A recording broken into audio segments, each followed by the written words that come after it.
Él los cambió para siempre. Vamos a abrir nuestras Biblias hoy en Hechos capítulo 11. Y estudios inductivos que ya van a ir entregando a los que quieran. No lo puse todavía en el internet, lo voy a hacer hoy a la tarde, si quiere bajarlo de allí, pero aquí está por escrito.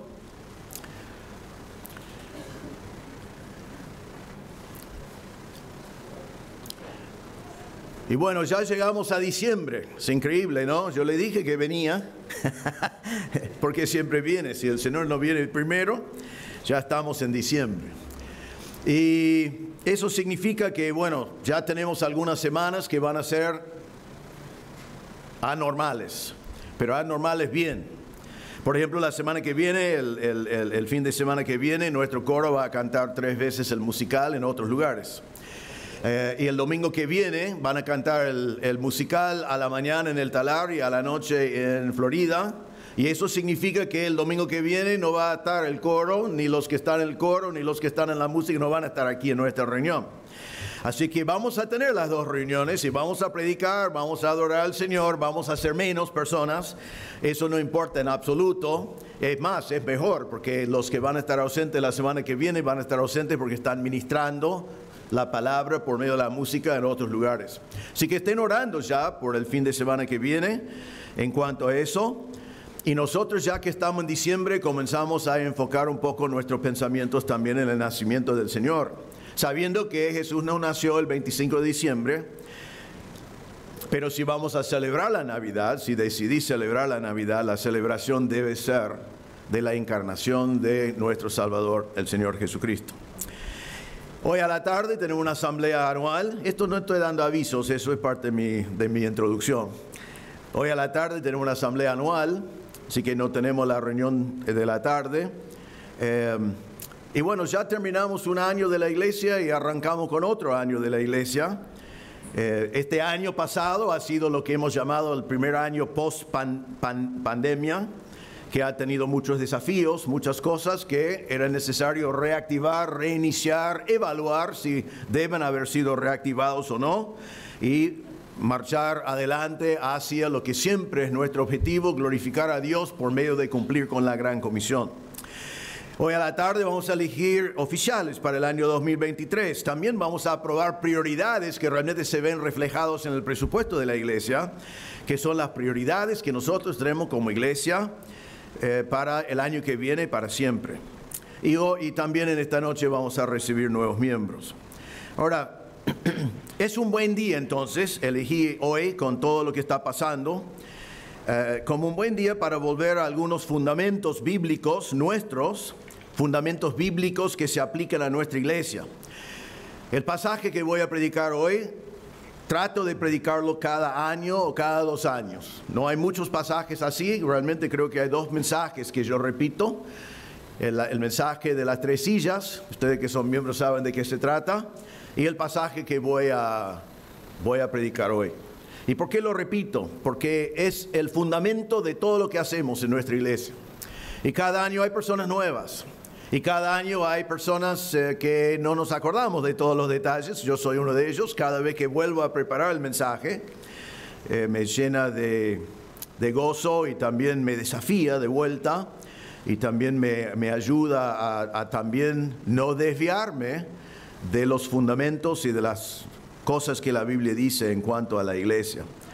Yo he visto en mis años de ministerio, que son ya 45, 46 años de ministerio, he observado lo siguiente, no sé si van a poder entender lo que estoy diciendo, pero he observado que cualquier iglesia, yo conozco cientos de iglesias, las iglesias, si lo dejamos funcionar simplemente por lo que vamos a llamar inercia, las iglesias por inercia siempre giran hacia lo interno, siempre giran hacia lo que está adentro.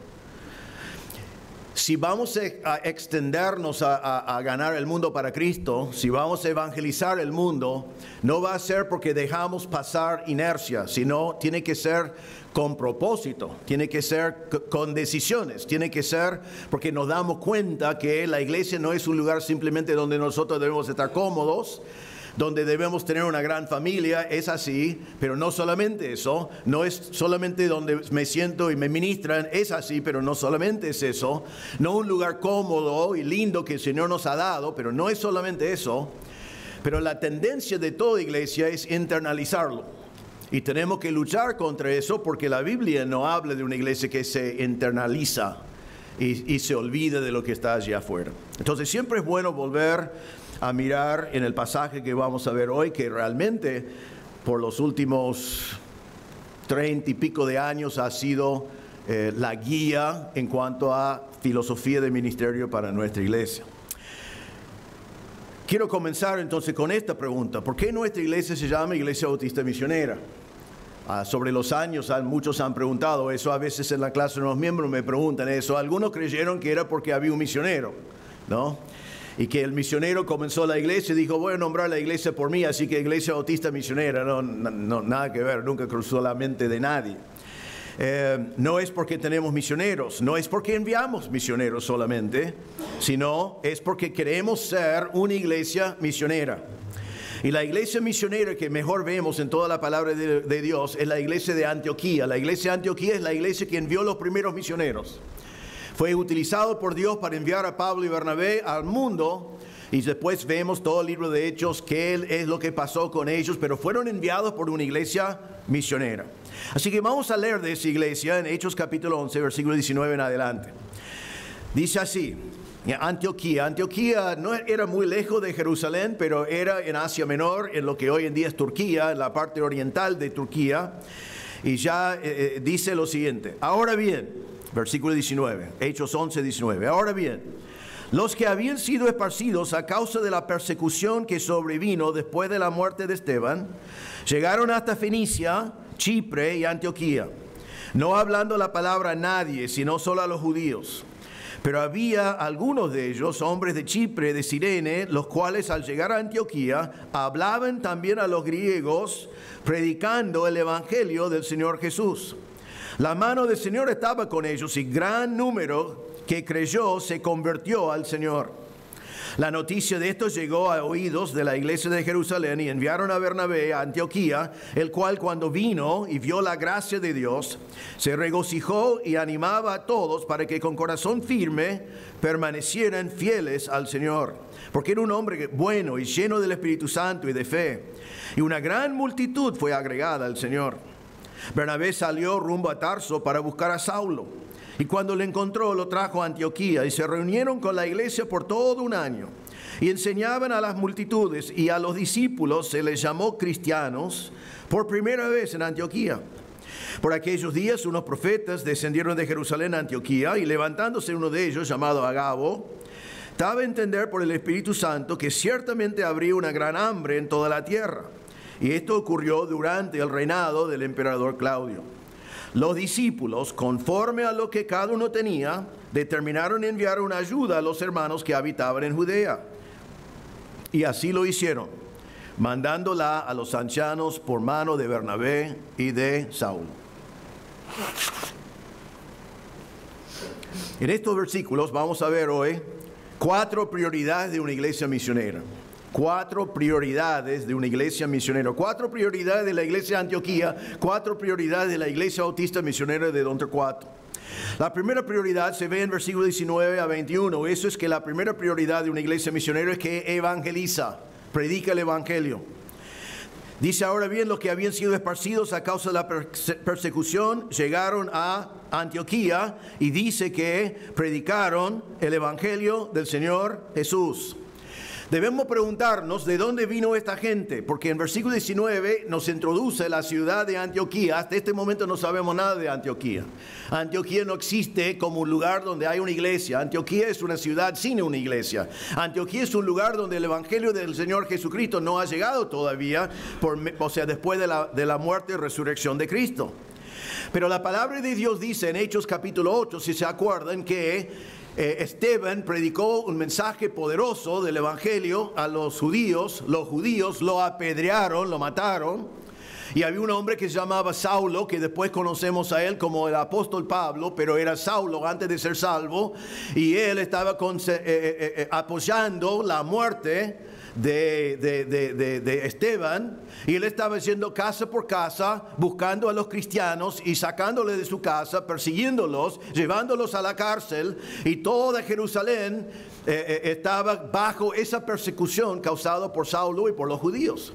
Estamos hablando de poco tiempo después del día de Pentecostés, cuando se convirtieron 3,000 personas, y después nos dice que se convirtieron miles más, y después dice que se multiplicó aún más, pero ahora viene la persecución. Y en Hechos 8:4 dice: así que los que habían sido esparcidos iban predicando la palabra de Dios. En Hechos capítulo 8, versículo 4 dice que los que fueron esparcidos, los que fueron bajo persecución, los que huyeron de Jerusalén, dice que fueron por todas partes predicando el Evangelio. Ellos no tenían muchas herramientas, no tenían muchos recursos, eran refugiados, estaban huyendo con lo que tenían, estaban huyendo de la persecución, pero dice que en todos los lugares donde ellos fueron, tenían una tarea, y eso fue predicar el Evangelio del Señor Jesucristo. Después de Hechos capítulo 8, versículo 4, no nos dice más sobre esas personas hasta que encontramos aquí en versículo 19. Y dice: ahora bien, los que habían sido esparcidos a causa de la persecución que sobrevino después de la muerte de Esteban, llegaron hasta Fenicia, Chipre y Antioquía, y dice que estaban predicando el Evangelio, el mismo Evangelio que había estado predicando desde que salieron. Ahora, entonces vemos que esta iglesia comenzó porque un grupo de refugiados llegó a la ciudad. ¿Y llegaron con qué? ¿Llegaron con dinero? No. ¿Llegaron con un edificio grande? No. ¿Llegaron con PowerPoint y cosas electrónicas? No. ¿Llegaron con radio y televisión? No. Llegaron con una sola cosa: el mensaje del Evangelio. El mensaje del Evangelio. Y entonces ellos predicaron el Evangelio. Ahora, siempre es bueno aquí, me gusta volver a hacerlo en nuestra iglesia todas las veces que puedo, es definir qué significa el Evangelio. Y ustedes que son miembros ya saben lo que voy a decir, y ya saben que es una locura del pastor, pero creo que también saben que es muy importante siempre ir marcándolo. Predicar el Evangelio no significa decir a la gente: entregate al Señor. Eso es un vocabulario utilizado mucho en el mundo evangélico: entregate al Señor. Y te pregunto, si pensás así, o si has pensado así, o has dicho eso, ¿qué significa eso? ¿Yo soy salvo porque me entrego al Señor? Yo soy salvo porque Cristo se entregó por mí, no porque yo me entregué. ¿Qué significa eso, que yo me entrego? Yo humildemente voy al Señor con las manos vacías y reconozco que soy un pecador y confío en Cristo como Salvador. Puedo ser salvo porque Él se entregó en la cruz por mí. Pero cuando yo digo a la gente: entregate a Cristo y irás al cielo, ellos no saben eso qué significa. Me entrego entonces. Pasan adelante, van a una campaña, hacen algo público, se entregan. Pero eso no es el Evangelio. Uno podía entregarse al Señor sin que Cristo hubiera muerto. El Señor vive, entregate al Señor, pero no significa nada. Eso no es el mensaje que estaban predicando en Antioquía, y no es el mensaje que nuestra iglesia predica, y no debe ser el mensaje que tú prediques. No significa invitar al Señor a tu corazón. No, yo he dicho a ustedes, cuando yo era niño cantamos todos los domingos en culto de niños una canción que decía: a mi corazón, a mi corazón, a mi corazón, Jesucristo, venga hoy, venga a quedarte, venga a mi corazón el Señor Jesucristo. ¿Qué significa eso? No hay ningún lugar en la Biblia que dice: para ser salvo tenés que invitar al Señor Jesucristo a tu corazón. Pero en los ministerios, especialmente con niños, muchas veces es el único evangelio que se predica. Yo puedo invitar a Cristo a mi corazón y no saber que Cristo murió. Puedo invitar a Cristo a mi corazón y no darme cuenta que soy un pecador. Puedo invitar a Cristo a mi corazón y no entender nada del evangelio. Entonces, aunque a los niños es más fácil, es más agradable, es más suave que predicarles el Evangelio tal cual como la Biblia enseña, no es el Evangelio. Es muy común entre nosotros a decir: tenés que tomar una decisión. Bueno, ya tomé una decisión. Tomé la decisión de no tomar ninguna decisión, ¿no? Tomé la decisión de ir al supermercado después de la reunión. Pero ¿qué significa tomar una decisión? Es verdad que para ser salvo tenés que tomar una decisión. Esa decisión es poner tu fe en el Señor Jesucristo. Pero ¿por qué le decimos a la gente: toma una decisión, en vez de decirle: ponga tu fe en el Señor Jesucristo? Porque si decimos toma una decisión, muchos van a decir, y toman una decisión de tratar de vivir mejor, toman una decisión de tratar de mejorar su vida y ser más religioso, toman la decisión de dar dinero a los necesitados, pero no toman la decisión de reconocer que son pecadores y poner su fe en el Señor Jesucristo. Entonces acá dice que ellos llegaron a Antioquía y predicaron el Evangelio. ¿Qué es el Evangelio? En Hechos capítulo 3, versículo 19 dice, por tanto, arrepiéntate y conviértate para que tus pecados sean borrados. Arrepentirse de sus pecados y dejar que el Señor te transforma poniendo tu fe en el Señor Jesucristo. En Hechos 20, 21 dice Pablo, testificando solemnemente tanto a judíos como a griegos del arrepentimiento para con Dios y de la fe en nuestro Señor Jesucristo. Allí está. El arrepentimiento. Arrepentimiento no significa llorar, significa un cambio de mente, que antes amaba el pecado y odiaba a Dios y ahora aborrezco el pecado y amo a Dios. Es entender que soy un pecador y necesito de un Salvador. Entonces dice que predicaba del arrepentimiento para con Dios y de la fe en nuestro Señor Jesucristo. Eso es lo que salva. Y en Hechos 26:20 dice Pablo, sino que anunciaba primeramente a los que estaban en Damasco y también en Jerusalén, y después por toda la región de Judea y aún a los gentiles, que debían arrepentirse y volverse a Dios. Y la palabra volverse a Dios significa convertirse. Entonces arrepentimiento y convertirse, y dice después haciendo obras dignas de arrepentimiento. Y allí vemos que el arrepentimiento no viene porque yo hago obras de arrepentimiento, sino mi arrepentimiento produce buenas obras. Las buenas obras no me salvan, pero todos los salvos hacen buenas obras. Porque mi vida cambió, porque hay fruto del arrepentimiento que yo tuve delante de Dios. Entonces, hermanos, cuando nosotros pensamos en ser la Iglesia Bautista Misionera de Don Torcuato, eso significa que debemos tener la prioridad de predicar el Evangelio y debemos entender lo que es el Evangelio. Y entonces lo vemos aquí, el Evangelio, y en 1 Corintios 1, Pablo dice que es locura a los que no creen. Los que no creen, a ellos les parece que es locura que Dios tomó carne, murió en la cruz y resucitó, pero eso es el Evangelio. Y es el único evangelio, es el único que salva, es poder de Dios para salvación, según Pablo en Romanos 1:16. Entonces, vos y yo tenemos que creer que el mensaje del evangelio es poderoso para salvar. Tenemos que creer que el evangelio de Cristo es muy conciso y preciso. No puedo poner las palabras que yo quiero, necesito poner las palabras que Dios nos da como el contenido del evangelio. Tú eres pecador, estás camino al infierno eterno, necesitas de un Salvador. La Biblia te manda a arrepentirte de tus pecados y poner tu fe en la obra de Cristo en la cruz. Eso es el Evangelio. Algunos a veces me dicen, no evangelizo porque alguien tiene que enseñarme una clase. Ya te di la clase. Llevó 30 minutos. Eso es el Evangelio. No es complicado. Dios a propósito lo hizo sencillo. El Evangelio no es para complicar la mente de la gente o que alguien diga yo no entiendo porque es demasiado complicado. Es re sencillo. Es una cuestión de que si nosotros vamos a predicarlo fielmente y después si la persona responde al Evangelio o no. Entonces tenemos que creer que es poderoso. Tenemos que creer que las palabras importan. Y tenemos que creer que es buenas nuevas. Que la gente allí afuera no están viniendo probablemente a la puerta de tu casa diciendo contame las buenas nuevas del Evangelio. Ellos no están buscando buenas nuevas de esa clase, están buscando buenas nuevas de cosas materiales, de cosas que se puede ver. Pero hermanos, nosotros tenemos las buenas nuevas, tenemos que creer que es buenas nuevas y que la gente alrededor necesita esas nuevas. Entonces, dice acá que ellos predicaron el Evangelio. Y miren en versículo 21 lo que pasó. Dice, últimas palabras del versículo 20. Predicando el Evangelio del Señor Jesús.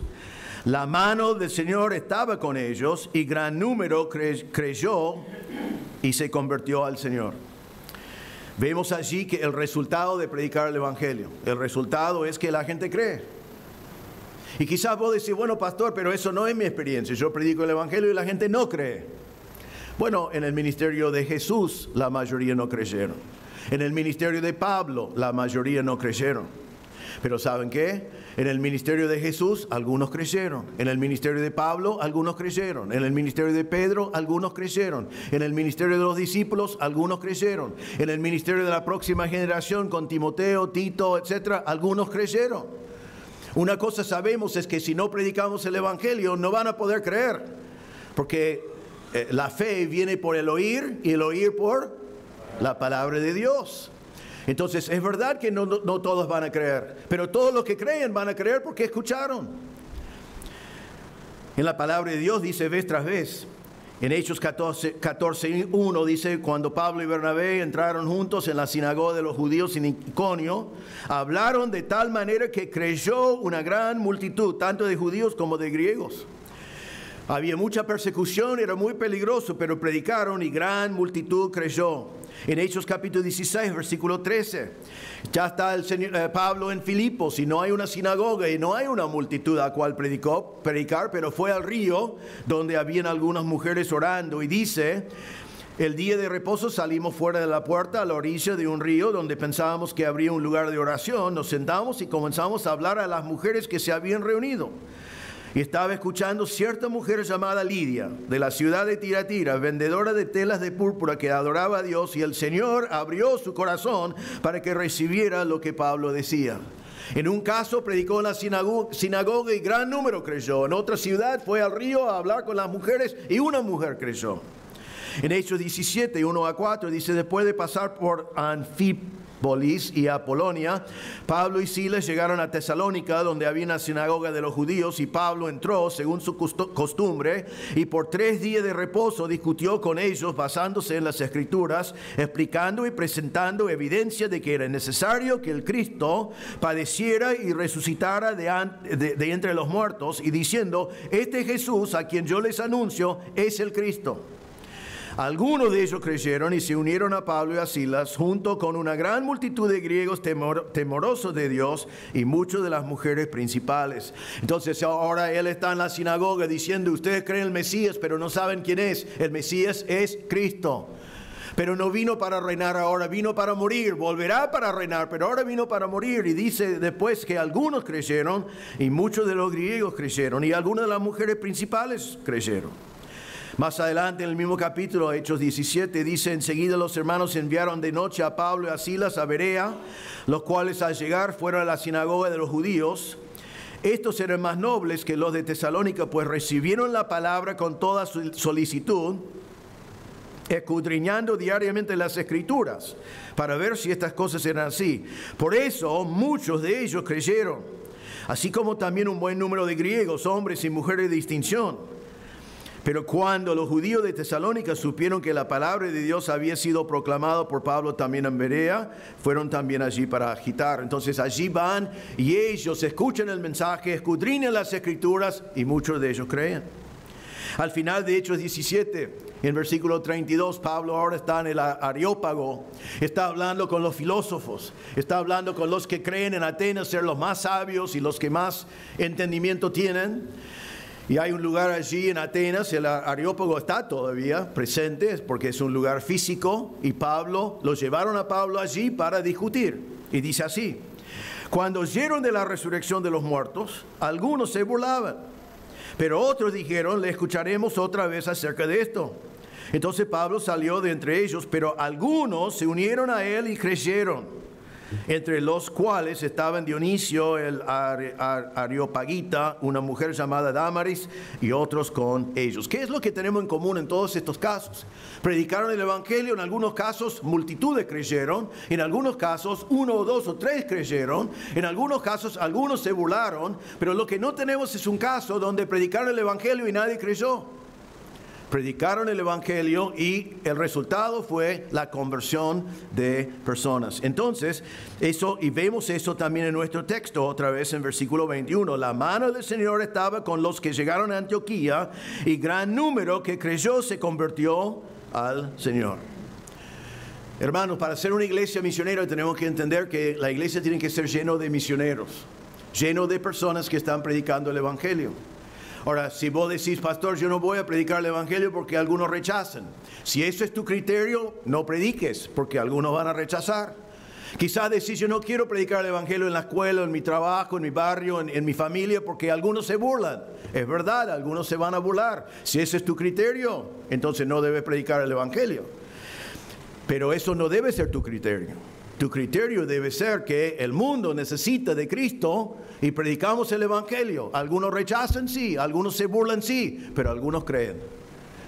Tuvimos testimonio de hoy de algunas personas que hace un tiempo atrás no fueron salvos, pero después alguien les predicó el Evangelio.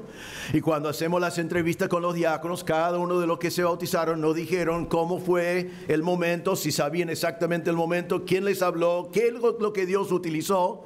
Pero cada uno de ellos escuchó el Evangelio y cada uno de ellos creyó y cada uno de ellos se convirtió y cada uno de ellos tenía su vida transformada por toda la eternidad. Entonces, el mensaje siempre es lo mismo. Más adelante en Hechos capítulo 15, 35, cuando Pablo y Bernabé vuelven de su primer viaje misionero, dice también Pablo y Bernabé se quedaron en Antioquía enseñando y proclamando con muchos otros las buenas nuevas, el Evangelio de la palabra del Señor. Antes, cuando comenzaron allí, cuando llegaron los refugiados, el Evangelio. Cuando enviaron a Pablo y Bernabé, era para predicar el Evangelio. Cuando Pablo y Bernabé vuelven a Antioquía, están predicando el Evangelio. No predicaron el Evangelio para llenar el templo, sino predicar el Evangelio porque hay un mundo que necesita de Cristo. Nuestra gran comisión del Señor, el Señor dijo, vayan pues y hagan discípulos de todas las naciones, bautizándolos en el nombre del Padre, del Hijo y del Espíritu Santo, enseñándoles a guardar todo lo que les he mandado. Entonces, una iglesia misionera tiene como prioridad número 1, predicar el Evangelio. Y otra vez digo, no es para llenar la iglesia, no es para llenar un templo, no es para decir mi iglesia es más grande que tu iglesia, nada de eso tiene importancia en absoluto. Lo que tiene importancia es que el mundo necesita de Cristo. Cristo murió por ellos y necesitamos predicar. Así que vos y yo necesitamos compartir el Evangelio en nuestra familia.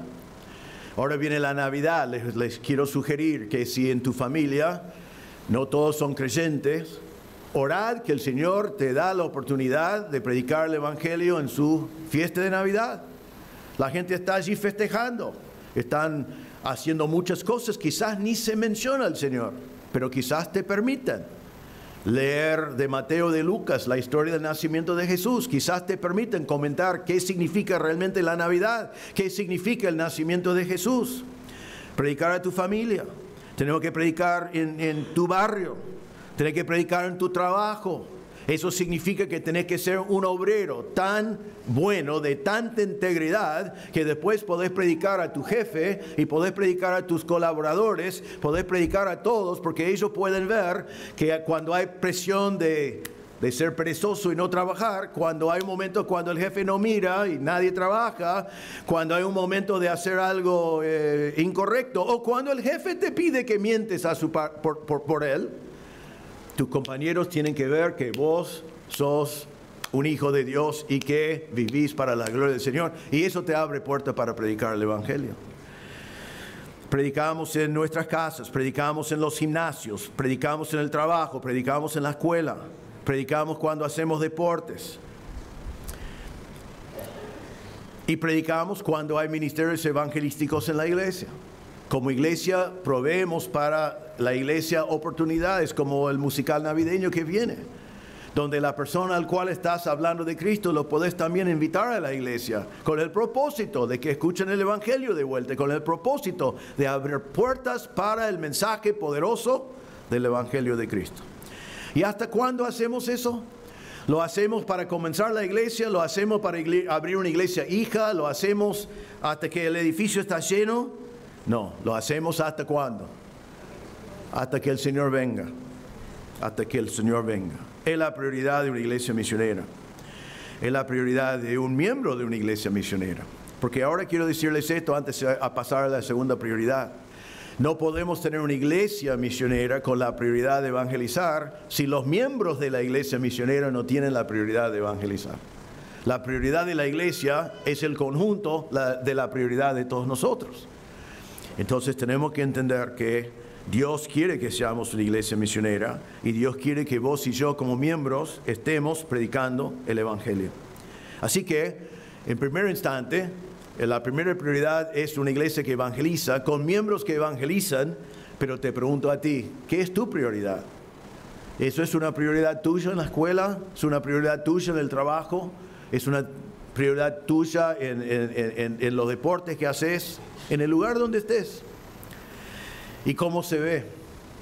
¿Es teórico o es algo que realmente a la mañana orás por oportunidades y estás esperando del Señor oportunidades para predicar el Evangelio?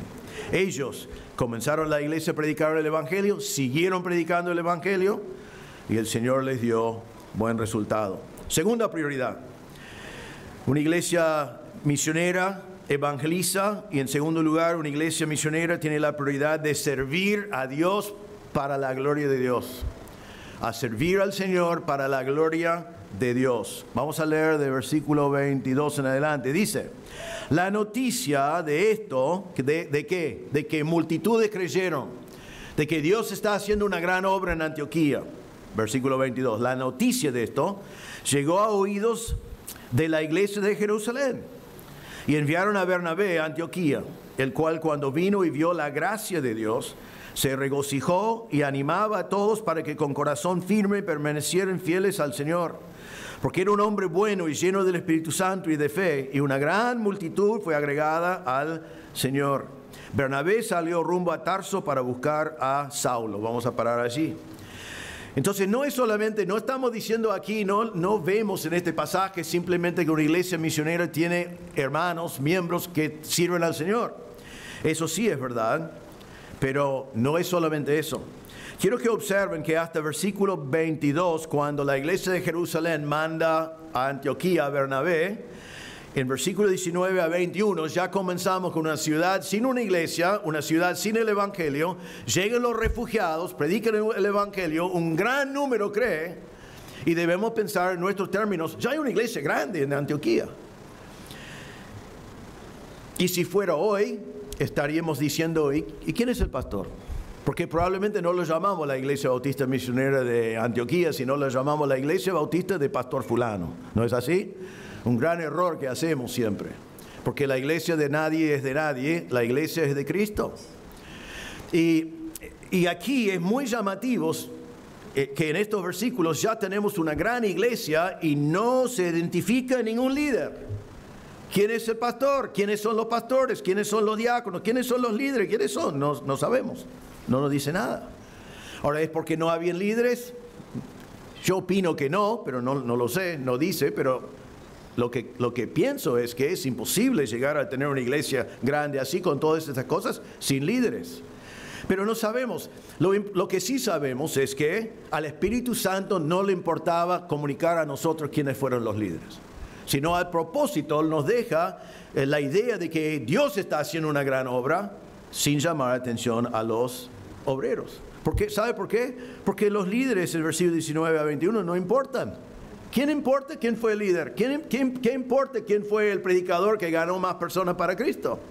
No importa nada. El único que importa en versículo 19 a 21 es que Dios está tomando su evangelio que está siendo predicado y está transformando vidas. El único que importa es la gloria de Dios. Ahora, en versículo 22 encontramos la primera persona nombrado en este ministerio. Y dice que la iglesia de Jerusalén escucharon y dicen, Dios está obrando en Antioquía. ¿Qué hacemos? Porque son todos refugiados, se fueron allí. Y esos refugiados debemos recordar que tenían semanas de creyente. Probablemente, quizás 100%, pero seguramente 90 y pico de % se convirtieron en el día de Pentecostés en adelante. No fueron personas que tenían 10 años en el Señor, no habían estado en una iglesia estable, formado, sino ellos fueron nuevos creyentes. Entonces están allí, la iglesia de Jerusalén dice, vamos a mandar a Bernabé. Ahora nosotros sabemos de Bernabé, que nos dice en Hechos 4:36, ¿qué fue el sobrenombre de Bernabé? ¿Hijo de qué? Hijo de consolación. Hijo de consolación. Esa palabra consolación viene de la palabra parakaleo, ¿no? Muchos de nuestra iglesia conocen esa palabra en griego, que significa animador, exhortador o el que está puesto por Dios a venir al lado de alguien para encaminarlo. Entonces, mandan a Bernabé, el hijo de consolación, el hijo de animar, el hijo de ponerse al lado de otros y encaminarlos. Entonces, encontramos en versículo 22 que mandan a Bernabé. Después nos dice, miren versículo 24, algo más sobre Bernabé. Era un hombre bueno, era un hombre lleno del Espíritu Santo, era un hombre lleno de fe. Qué buen siervo del Señor que lo envían, que es un consolador, un animador, es un buen hombre, está lleno de fe, está lleno del Espíritu Santo, así que él no obra en su propia fuerza, sino está obrando por medio del poder del Espíritu Santo.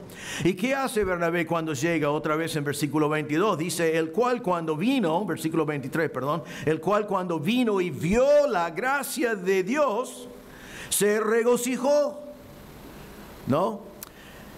Yo sé que no debe sorprendernos en la palabra de Dios, pero mirando desde nuestro enfoque de hoy, en muchos lugares hoy llega Bernabé a Antioquía y en vez de mirar todo y ver la gracia de Dios y regocijar, estaría mirando alrededor diciendo, ¿quién está encargado? Porque a él lo tengo que eliminar, ¿no? Porque yo voy a estar encargado. Recuerden, en Corinto siempre había grupitos, siempre había rivalidad, siempre estaban compitiendo. Recuerden de los discípulos, aún después de 3 años con el Señor, ¿qué fue su pregunta? ¿Quién será mayor? ¿Quién va a tener el mejor lugar? ¿Quién va a estar sentado a tu derecho? Señor, yo quiero el lugar. Así es el ser humano, pero no debe ser así el ser humano, y no es el ser humano lleno del Espíritu Santo. El ser humano lleno del Espíritu Santo es humilde. El ser humano lleno del Espíritu Santo está pensando en la gloria de Dios, no en su propia gloria. Pero es muy llamativo aquí que cuando el primer obrero que llega a Antioquía es Bernabé, el hijo de exhortación o de animar, y él vio la gracia de Dios. ¿Ves que él enseguida interpretó todo lo que está pasando como se debe interpretar? Esto es la obra de Dios.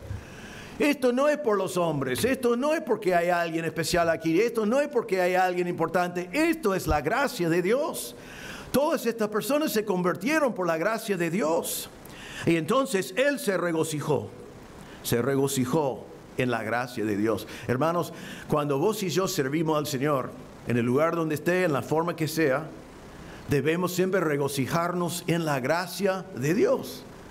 Porque si vos trabajas con niños, con jóvenes, con adultos, con grandes, si trabajas en la obra del Señor en cualquier lugar, todos los resultados eternos son por la gracia de Dios. Entonces regocijate en la gracia de Dios, porque es Él que cambia vidas, es Él que hace que su palabra obra en la vida de las personas. ¿Qué hizo Bernabé cuando llegó?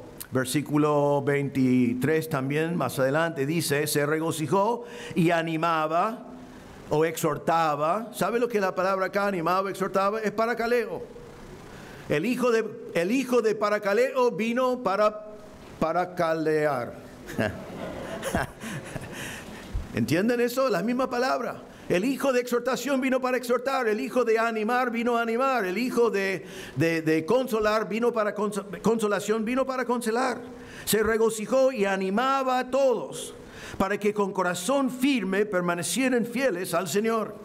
Ahora, ¿qué es lo que esta iglesia necesitaba? La iglesia de Antioquía en este momento está lleno de nuevos creyentes. Judíos y griegos, con todo lo que eso significaba en aquel entonces, pero todos nuevos. ¿Y qué necesitan? Necesitan un animador. Necesitan un exhortador. ¿Y qué es su exhortación? Queden firmes, permanecen fieles en las cosas del Señor. Eso es el mensaje que ellos necesitaban. Entonces vemos que el Señor envía su obrero. Dios envía el obrero justo. Dios envía el obrero con el don de exhortar a gente que necesita ser exhortado. Y el mensaje que Él predica es el mensaje que ellos necesitan. Nuevos creyentes, quédense firmes.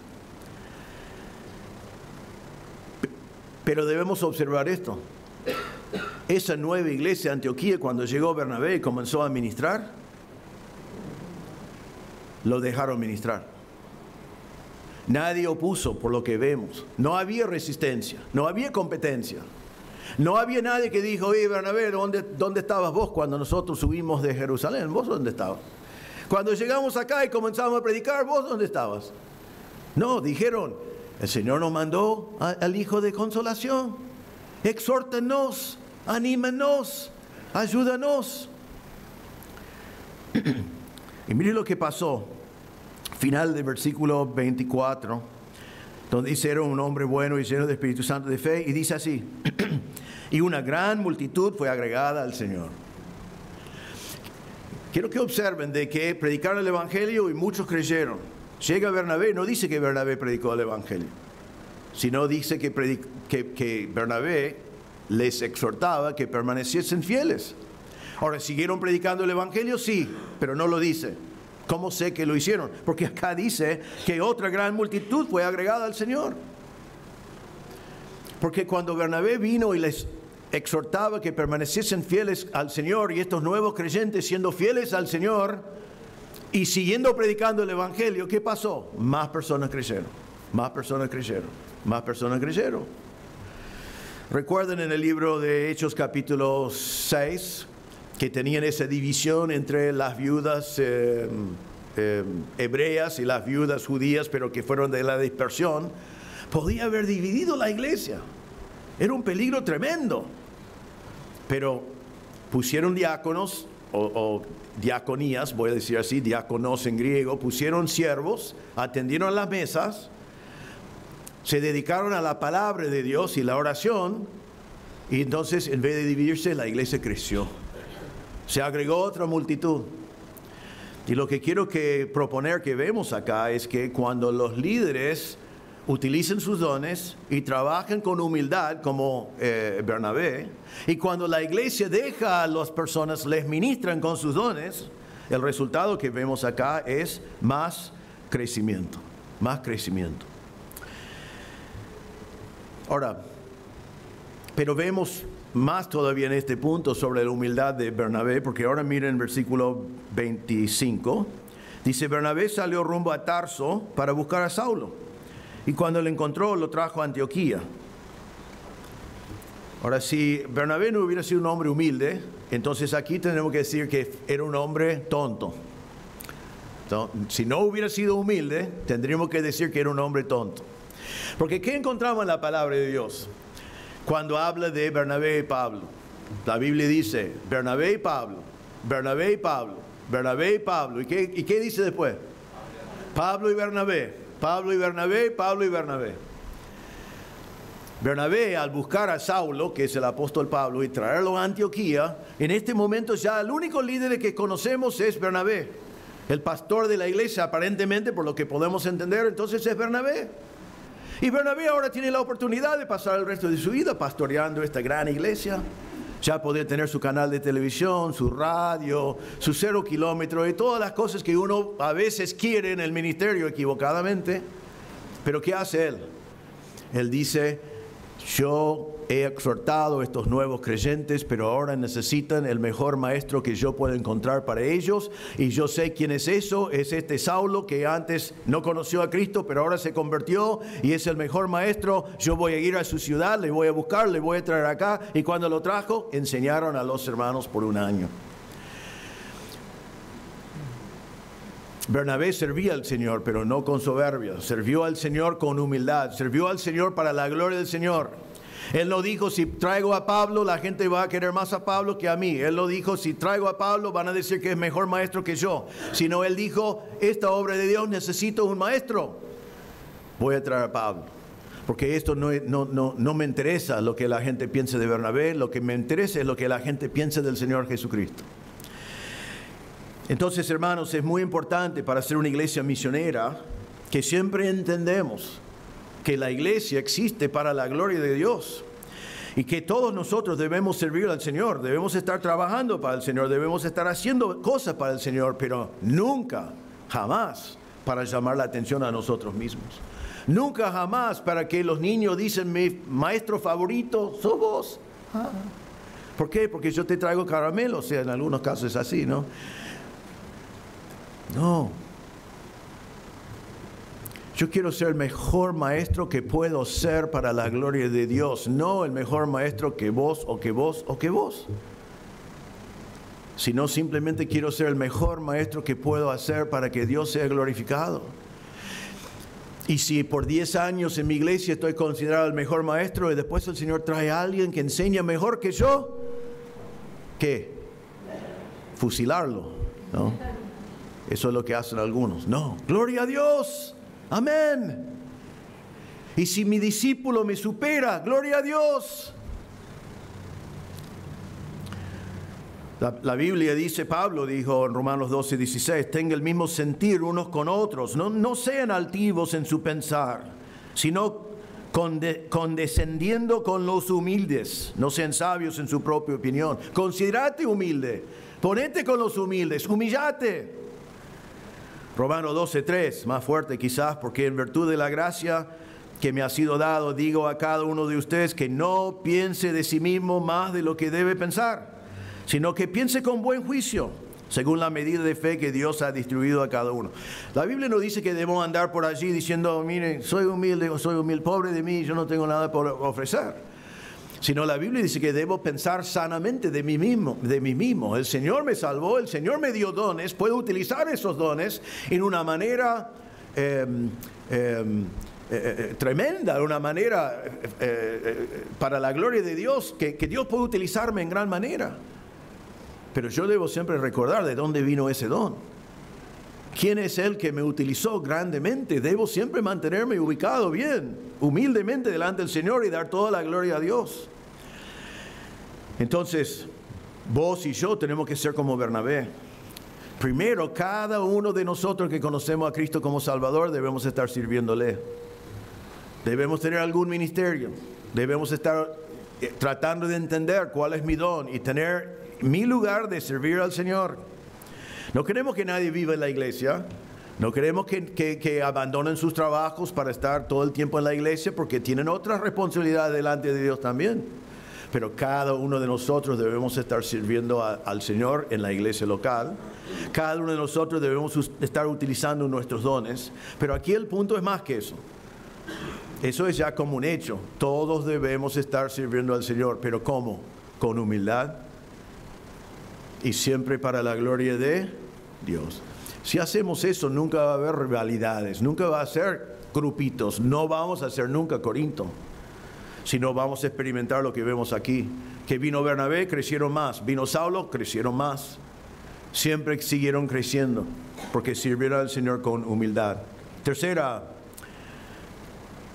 prioridad de una iglesia misionera es que una iglesia que recibe enseñanza. Versículo 25.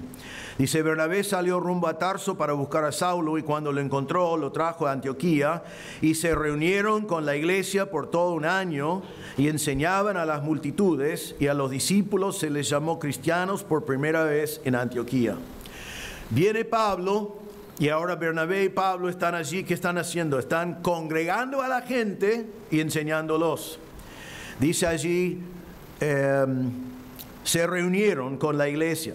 Esa palabra, reunieron, realmente la palabra es sunago en griego, pero es la palabra del cual sale la palabra sinagoga. Y la idea es que significa juntar a la gente. Se congregaron, como nosotros decimos hoy. Si estás con la Reina Valera, dice se congregaron.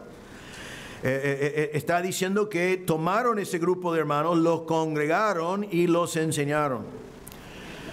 Allí vemos la gran importancia para la iglesia misionera congregarse. Venimos, tenemos que ganar el mundo allí afuera, tenemos que evangelizar, primera prioridad. También tenemos una prioridad de congregarnos. Necesitamos congregarnos. En Hebreos 10:23 en adelante dice el autor, mantengamos firme la profesión de nuestra esperanza sin vacilar, porque fiel es aquel que prometió. Consideremos cómo estimularnos unos al otro al amor y a las buenas obras, no dejando de congregarnos como algunos tienen por costumbre, sino exhortándonos unos a otros, y mucho más al ver que aquel día se acerca. En mi opinión, Dios utilizó la pandemia para mucho bien. Muchos de los nuevos miembros que recibimos hoy a la tarde tenían su primer contacto con nuestra iglesia por causa de la pandemia. Pero el desafío más grande de la pandemia se encuentra aquí, que impidieron que nosotros nos reunimos como corresponde. En algunos momentos llegamos a la conclusión, creo que correctamente, que podemos limitar nuestra forma de congregarnos para el bien de la gente y para cumplir con el gobierno. En otros momentos, y creo que fui claro cuando eso pasó, creo que el gobierno ya pasó sus límites y el temor de un virus también pasó sus límites y no tuvimos el temor de Dios de decir, Dios nos mandó a congregarnos.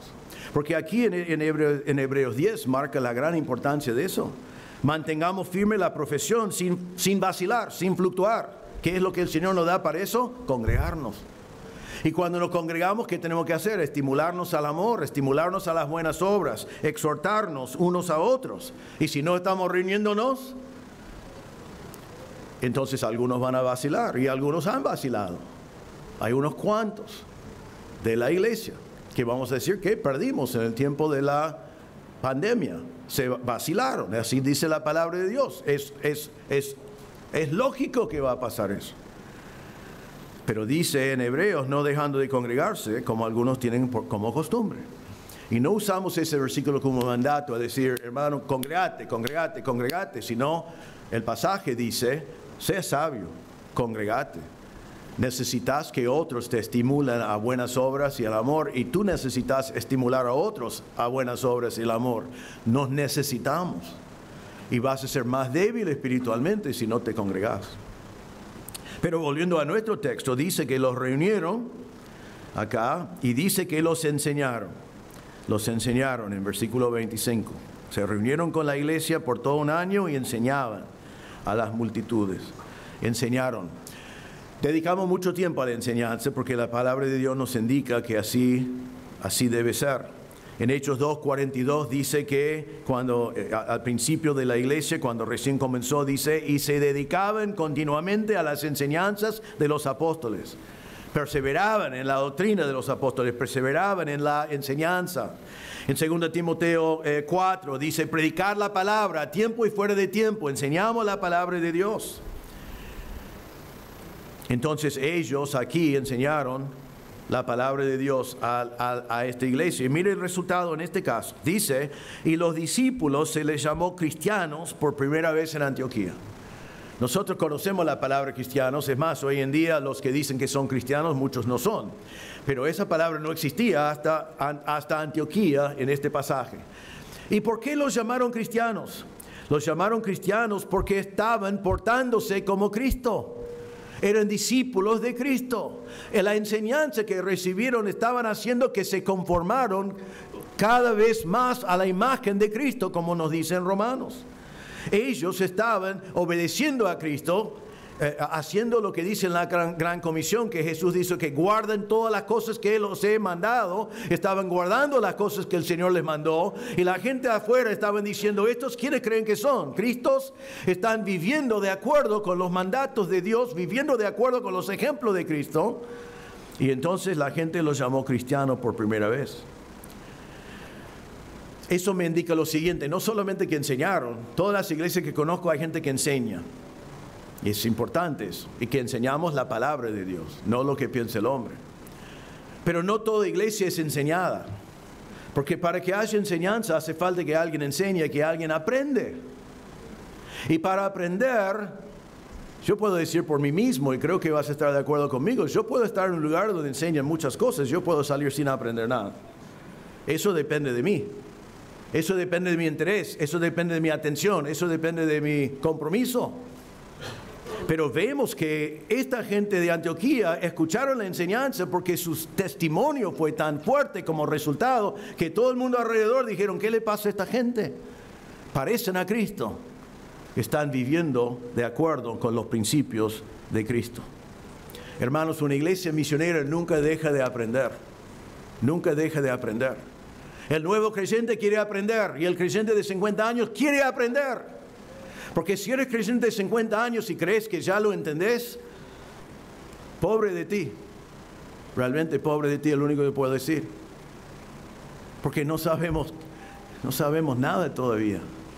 Hay tanto más para saber de nuestro Señor. Hay tanto más para escudriñar de las Escrituras. Hay tanto más que podemos entender para poder adorar mejor a nuestro Salvador. Entonces, esta iglesia recibió la palabra y eso cambió sus vidas. Y una iglesia misionera también, porque vamos a ver el resultado más adelante en la parte misionera. Aprendieron. Y el aprendizaje no fue solamente intelectual, sino cambió sus acciones. Así que, hermanos, en nuestra iglesia, intentando ser una iglesia misionera, tratamos de proveer oportunidades los domingos, ¿no? Nadie puede decir que viene un domingo y no le damos suficiente, ¿no? Porque creemos que es importante. Hay ministerios. ¿Sabe que quizás no debo compartir esto? No hay problema compartir esto, pero quizás otra persona quisiera compartirlo. El sábado tuvimos un asado de hombres. Un mensaje muy fuerte, muy poderoso. Y todos estaban escuchando. Después comí un asado. Había un niño presente, el hijo de alguien que estaba allí supuestamente jugando. Se convirtió, escuchó el mensaje, creyó en Cristo como Salvador, estando allí, porque estamos enseñando y predicando la palabra. Las mujeres estaban acá el sábado de la mañana. No es solamente el domingo, tocando un tema complicado con aplicaciones y enseñanzas de la palabra de Dios para que estemos más preparados para vivir en el mundo en el cual vivimos. Y así es, ministerio tras ministerio, tras ministerio, tras ministerio. Los jóvenes, cuando viene el sábado de Dulos y de Impacto, yo he estado en iglesias donde la reunión de jóvenes era 99% diversión y una lectura de un versículo y después siempre dijeron, esta es una palabra que aborrezco, hemos trabajado para contener a nuestros jóvenes. Yo no quiero contener a los jóvenes, quiero ver sus vidas transformadas. Entonces, nuestra reunión de jóvenes, Dulos y Impacto, les aseguro que pasen bien. Tienen tiempos sociales, tienen tiempo de juego, tienen tiempo de deporte, tienen tiempo de un montón de cosas hermosas. Pero el centro de cada uno de esos ministerios, que es la enseñanza de la palabra de Dios. Los miércoles, vienen pocos, pero estamos aquí profundizando en la palabra de Dios. Está la facultad. Gracias a Dios muchos de ustedes aprovechan de la facultad. Tienen la bendición que la facultad hace sus clases aquí, presentes. Pero me agrada mucho de tantos de ustedes, o como oyentes o como alumnos. Dicen, ¡wow! Mire quién va a venir y qué va a hablar, yo quiero aprender. Eso es una bendición. Y así debe ser. Tenemos una biblioteca. No siempre tuvimos una biblioteca. ¿Pero por qué está la biblioteca? Porque no estamos ganando dinero, les aseguro eso. Está porque queremos proveer para ustedes la oportunidad de aprender. Pero no podemos obligar a nadie a aprender.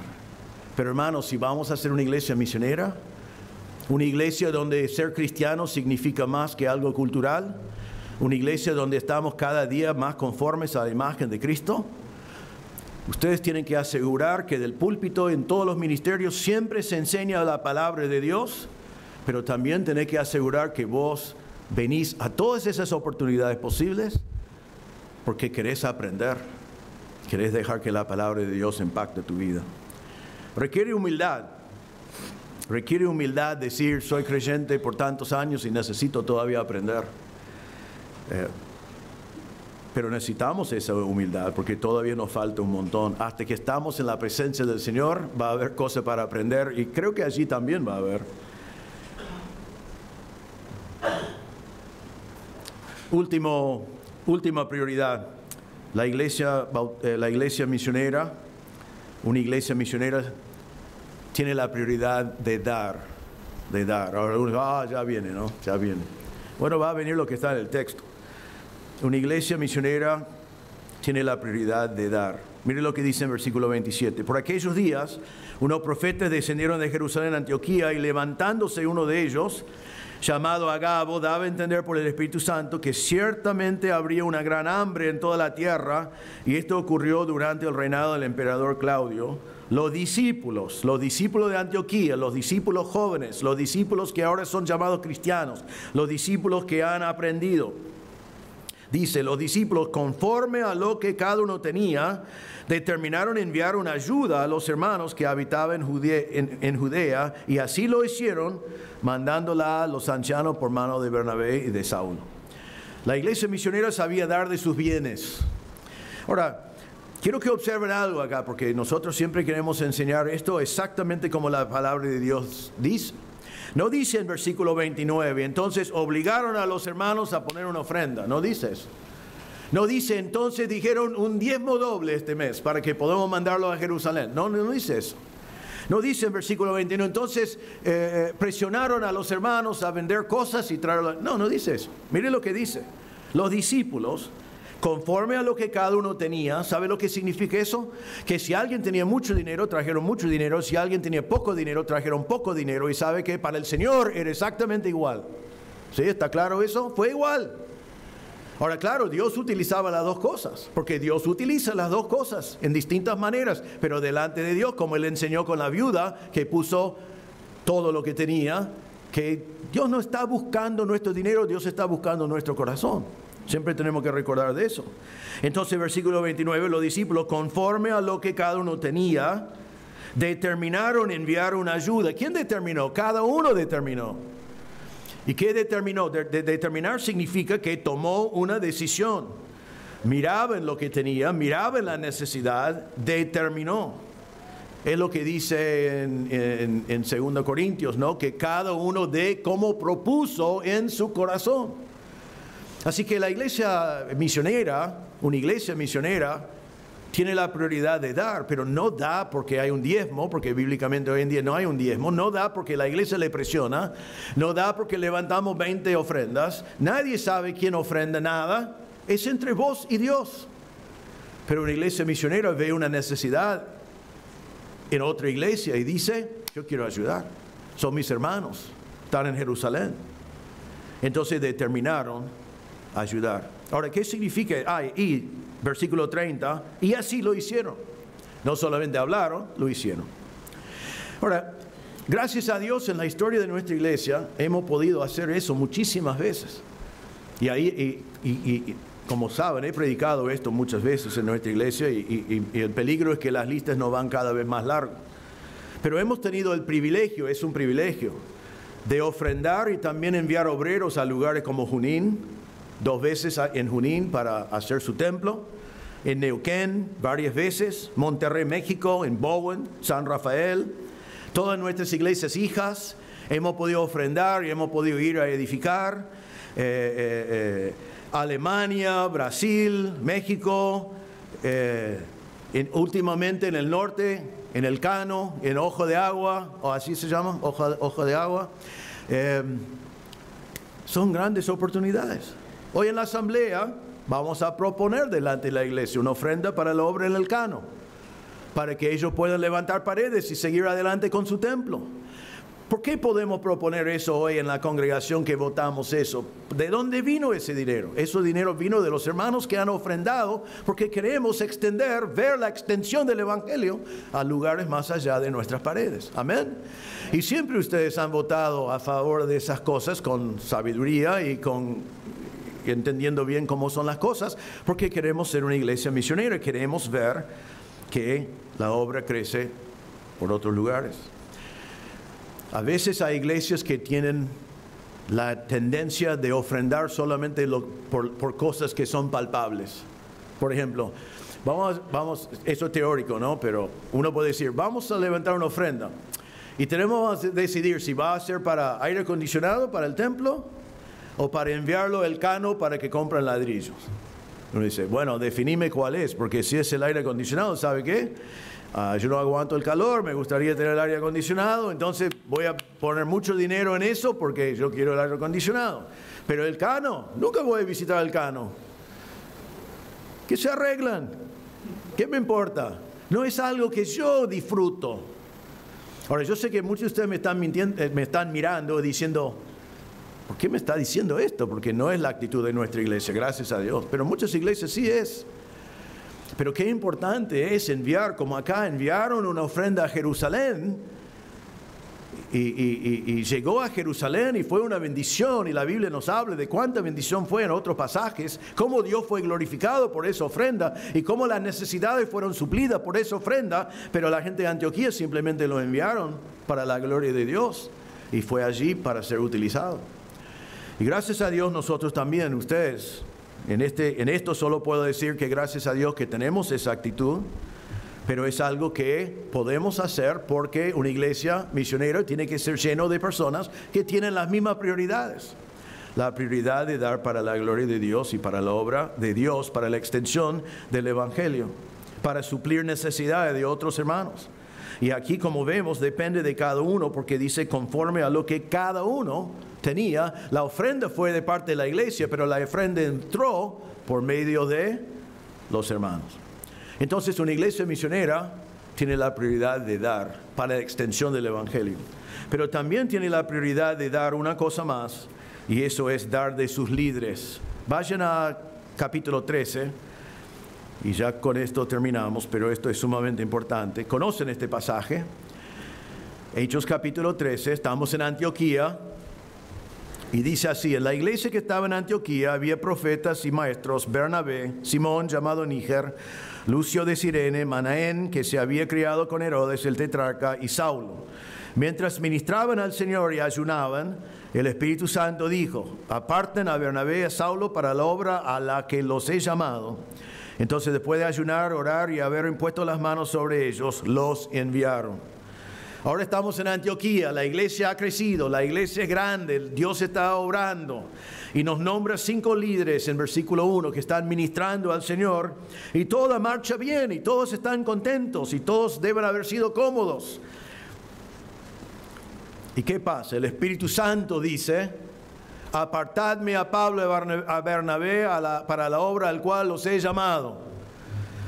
Y yo me imagino uno diciendo: pará. Si querés llevar a Níger, llévelo. Pero me gusta cómo predica Pablo, y me gusta cómo me anima Bernabé. Así que, Espíritu Santo, lleva a Simón, Níger, o Lucio, o Manaén. Ténganlos. Es más, te recomiendo uno que me gustaría que se fuera. No, ¿qué pide el Señor acá? Pide los mejores 2 líderes que ellos tenían, por todo lo que podemos entender. Y dice: iglesia Antioquía, ahora quiero que hagan el sacrificio y la ofrenda más grande que puedo pedir. Quiero que envíen a tu maestro favorito y el que más te anima, ¿no? ¿No te gusta andar con gente que te anima? ¿Conoces a alguien así? ¿No? Es lindo andar con gente que te anima. No gente que está tratando de que vos le animes, sino te hablen. Mira, qué bien que estás vestido. Sí, no me di cuenta, pero bueno, ahora que lo decís, tenés razón, ¿no? Qué bueno que predicaste, qué bendición que... bueno, en serio. Es lindo estar con gente que anima. Ahora el Señor dice: envía al animador y envía al predicador, al maestro, a la obra al cual los he llamado. ¿Y qué hicieron ellos? Dice: entonces ellos, versículo 2, protestaron, hicieron huelga y dijeron no. ¿Dice eso? Obviamente que no. ¿Qué dice? Entonces, después de ayunar, orar y haber impuesto las manos sobre ellos, los enviaron. Entonces, lamentablemente, con todo eso, seguramente la iglesia de Antioquía colapsó, porque ya no tenían los mejores líderes, que Dios ya los había mandado a otro lugar. Pero bueno, tampoco dice eso, ¿no? Como vimos antes en Hechos 15:35, dice que cuando ellos volvieron a Antioquía, estaban enseñando y proclamando con muchos otros las buenas nuevas de la palabra del Señor. ¿Qué pasó en la ausencia de Pablo y Bernabé? La obra siguió adelante. El Señor levantó otros predicadores, el Señor levantó otros obreros. Y la obra de Antioquía siguió adelante, porque no era la obra de Pablo, no era la obra de Bernabé, era la obra de Dios. Así que tenemos que tener la prioridad de dar, pero también tenemos que dar la prioridad de dar de nuestros líderes. En el pasado, déjame decir, algunos de ustedes no conocen tanto la historia. En 2001 tuvimos el privilegio de mandar a 2 pastores, 3 diáconos y 35 hermanos a San Fernando para comenzar una iglesia hija. Fue difícil enviar a ellos, no fue fácil, y dejaron un hueco acá. Pero el Señor llenó el hueco, el Señor proveyó más líderes. En 2005 mandamos un pastor, un diácono y 30 hermanos a San Miguel. Dejó otro hueco. Todos estos hermanos siempre nos dejan un hueco. ¿Y sabe qué? Siempre necesitábamos en nuestro salón un hueco para llenarlo de vuelta, seguir adelante. Y el Señor levantó nuevos líderes. En 2007 mandamos un pastor, un diácono y 30 hermanos a Villa de Mayo. En 2015 mandamos un pastor, un diácono y 14 hermanos a Florida. En 2017 mandamos un pastor, 2 diáconos y 10 hermanos a El Talar. Y me gustaría poner aquí, pero no lo sé en este momento, en el año 2025 o lo que fuera, cuántos hermanos, qué pastor, qué diácono vamos a mandar a otro lugar. Porque esto no debe terminar, debe seguir adelante. Para eso tenemos que estar dispuestos a dar. Porque hay otros barrios que necesitan de iglesias. Hay otros jóvenes que están preparándose para el ministerio. Quizás eres vos que debes ir a uno de esos lugares para servir al Señor. En Antioquía en Antioquía enviaron a los mejores obreros. El Señor proveyó más. Eso ha sido la historia de nuestra iglesia. Si juntamos a todos los que mandamos y los pastores y diáconos, tendremos que pensar que estamos acá solos, o sea, vos y yo. Pero Dios ha seguido obrando. Dios obra por medio de una iglesia misionera, pero una iglesia misionera tiene que creer que todas las personas pertenecen a Dios, todos mis bienes pertenecen a Dios, todo lo que soy pertenece a Dios. Entonces, si Dios dice, apartadme a fulano, nuestra respuesta es obedecer. Entonces, una iglesia misionera tiene prioridades. Déjame decir, por algunos de ustedes le escuchen esto por primera vez hoy, hace años atrás, vamos a decir así, que yo, por lo menos yo como pastor, descubrí este pasaje. Y lo presentamos en nuestra iglesia como nuestro modelo. Y hemos intentado seguir este modelo por más de 30 años. No lo hemos seguido perfectamente. Nunca lo vamos a seguir perfectamente. Pero a la medida que hemos seguido el ejemplo de Antioquía, el Señor nos ha dado el mismo resultado que dio Antioquía. Porque los principios y prioridades que vemos acá funcionan en Antioquía en el año 0 y funcionan en Argentina en el año 2022. Pero para ser una iglesia misionera necesitamos miembros de una iglesia misionera. Que estas prioridades sean tus prioridades, para que estas prioridades sean nuestras prioridades. Así que te pregunto para terminar, ¿tenés la prioridad de evangelizar personalmente hasta que el Señor venga? Nosotros no tenemos mucho ministerio de evangelizar porque gracias a Dios muchos de ustedes predican el evangelio todos los días. Y eso es el sistema, vamos a decir, la forma bíblica, más bíblica de evangelizar. Ustedes que lo hacen, siguen haciéndolo. Ustedes que no lo hacen, comiencen a hacerlo.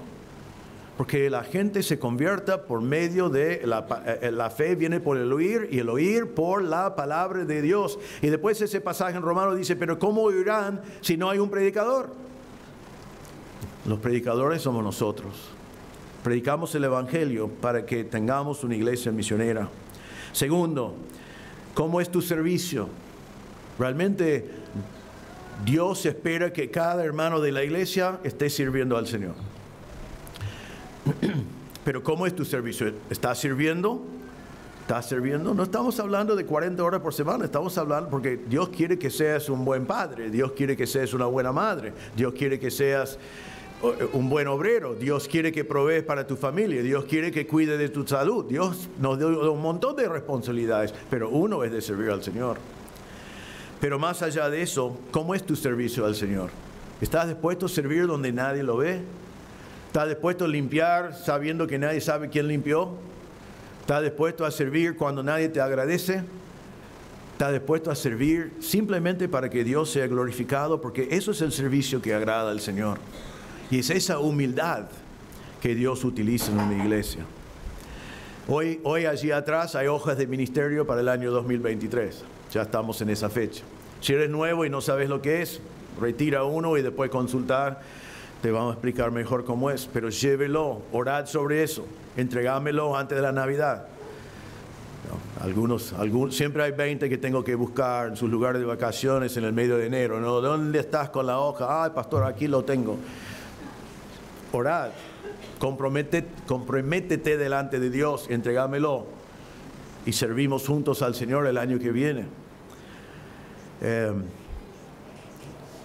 Número 3, ¿tenés hambre para la palabra de Dios? ¿Querés ser enseñado?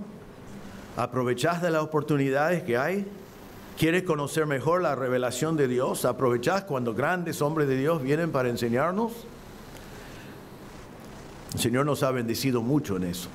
Pero que seamos una iglesia con hambre para la palabra de Dios. Hambre para conformar mi vida a la revelación que Dios nos ha dado. Y por último, ¿estás determinado en tu corazón a dar cuando hay necesidad, que Dios te da la oportunidad? Otra vez, ustedes saben, no estamos hablando de un diezmo y nadie acá presiona a nadie a dar y nadie acá sabe cuánto da a nadie. Es entre vos y Dios. Pero aquí tenemos un ejemplo de ofrendar a Dios porque le amamos y porque queremos ver la extensión del Evangelio y porque queremos ver necesidades entre hermanos suplidas por medio de la familia, que es la familia de Dios. Y hermanos, ¿estamos todavía dispuestos a dar de nuestros líderes? Si el Señor llama a uno entre nosotros, tu maestro favorito, tu pastor favorito, fulano favorito, y los lleva a otro lugar, y es la obra de Dios, es el plan de Dios, ¿estamos todavía dispuestos a hacerlo? ¿Estamos todavía listos para orar, ayunar, pero después enviar? Eso es lo que hace una iglesia misionera. Espero que tuvimos un tiempo antes de la pandemia que pudimos comenzar 5 iglesias hijas en 17 años. Ahora pasó la pandemia. En mi corazón está la visión de comenzar 5 iglesias en los próximos 17 años. Ahora yo no voy a estar al final de esos 17 años, ya les aseguro. Pero eso no importa. La visión no debe cambiar. La visión debe ser lo mismo. Somos una iglesia misionera. Queremos enviar misioneros. Queremos abrir nuevas iglesias. Así que hermanos, ¿quieren seguir siendo una iglesia bautista misionera? Entonces, ¿estás listo con las prioridades personales de ser un miembro de una iglesia bautista misionera? Sé que la mayoría sí. Mi oración hoy es que sea 100%. ¿Por qué es tan importante esto? Ya voy a terminar. Es importante porque el mundo necesita del Evangelio. Juan 3:36 dice esto: el que cree en el Hijo tiene vida eterna, pero el que no obedece al Hijo no verá la vida, sino que la ira de Dios permanece sobre él. Eso es lo que está en juego allí afuera. Los que creen tienen vida. Los que no creen, la ira, la condenación de Dios está sobre ellos. Por eso, hermanos, es tan importante. Y déjame decir, para terminar, si estás aquí entre nosotros hoy y no conoces a Cristo como tu Salvador, no estás seguro que vas al cielo, no has hecho lo que han hecho los que creyeron hoy, no has llegado al punto en tu vida cuando reconociste que eres pecador, te diste cuenta que no vas a poder dejar de pecar, no vas a poder llegar al cielo por tu propia cuenta. Y quizás hoy te das cuenta que Cristo vino y murió en tu lugar. Él pagó la cuenta para que tú puedas ser salvo. Y quizás hoy tú quieres venir al Señor. Él está presente, Él puede ver tu corazón, yo no. Podés estar allí donde estás sentado, hablando con el Señor y diciéndole: Señor, reconozco que soy un pecador, reconozco que no puedo llegar al cielo por mi cuenta, reconozco que necesito de un Salvador. Y hoy me arrepiento de mis pecados y pongo mi fe en el Señor Jesucristo. Creo que Jesús murió por mí. Creo que Jesús pagó la cuenta por todos mis pecados. Creo que Jesús resucitó. Hoy pongo mi fe en Cristo. Si pones tu fe en Cristo, Él te salvará. También tendrás vida eterna, también tendrás perdón. Porque la obra de Cristo en la cruz fue suficiente. Oremos. Señor, te damos gracias que tu palabra nos ha enseñado las prioridades que tú tienes para tu iglesia. Ayúdanos, Señor, a ser una iglesia así, una iglesia misionera. Te damos gracias que a la medida que hemos sido obedientes a estas prioridades, que tú nos has bendecido y nos has bendecido y nos has bendecido. Te damos gracias, Señor, por eso. Queremos que toda la gloria sea para ti. Ayúdanos, Señor, cada uno de nosotros, que tomamos estas prioridades de una iglesia misionera y lo aplicamos a nuestras vidas, para que seamos también hermanos misioneros participando en esta iglesia. Pido, Señor, si hay alguien presente hoy que no conoce a Cristo como Salvador, que tu Espíritu Santo le convence en este mismo momento de su pecado, de su necesidad de un Salvador, y que hoy podían poner su fe en el Señor Jesucristo y lo que Él hizo en la cruz. Pedimos todo en el nombre del Señor Jesús. Amén.